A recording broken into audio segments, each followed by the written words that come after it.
রাজশাহী যাওয়ার পথে যা যা ঘটলো আমাদের সাথে গাইস আজকের ভিডিওতে এটা বলে দিচ্ছি তোমাদেরকে। সকাল সকাল ঘর থেকে বাইর হয়ে যাচ্ছি, বাইরে মূলত এখন বাজে 9টা। সকাল সকাল বললে ভুল হবে। তো আর সামনে দেখি আম সিরুদি দেওয়া, তো এইগুলো একটা নিয়ে নিলাম, কারণ এই সিজনে না খাইলে সে খাবো কোন সময়, আর রোদে তো দেখবে এখনই। তারপর সকাল চলে আসলাম রাস্তায় এসে দেখি বন্ধু বিদায় নিচ্ছে আমাদের দেখে, কারণ সে ঢাকা যাবে।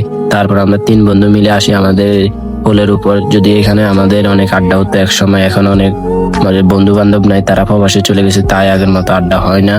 তো ওখান থেকে চলে আসি আমরা মূলত আজকে রাজশাহীর আম খেতে। রাজশাহী চলে আসি, মানে আমাদের এলাকার রাজশাহী, যেটা আমরা রাজশাহী বাগানে মাজান বাগান বলি আর কি। তো এখানে যাবো আজকে, তোমাদেরকে দেখাবো।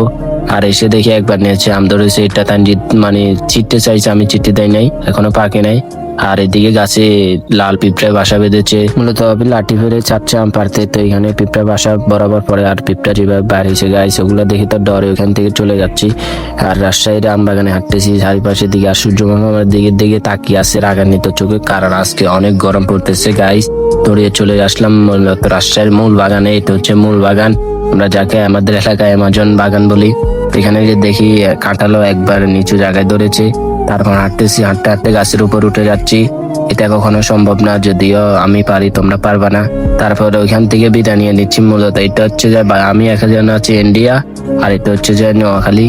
তো এইখান থেকে আমরা চলে আসলাম, এসে দেখি নিজের এলাকায় আম পাচ্ছে।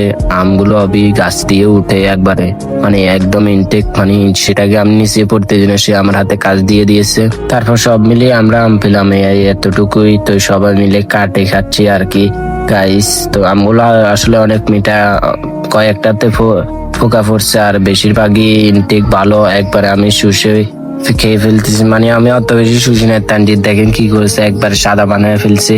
মিঠা হলে যা হয় আর কি। তো আজকের জন্য এতটুকু, সব ভালো থাকবা, সুস্থ থাকবা, আল্লাহ হাফেজ।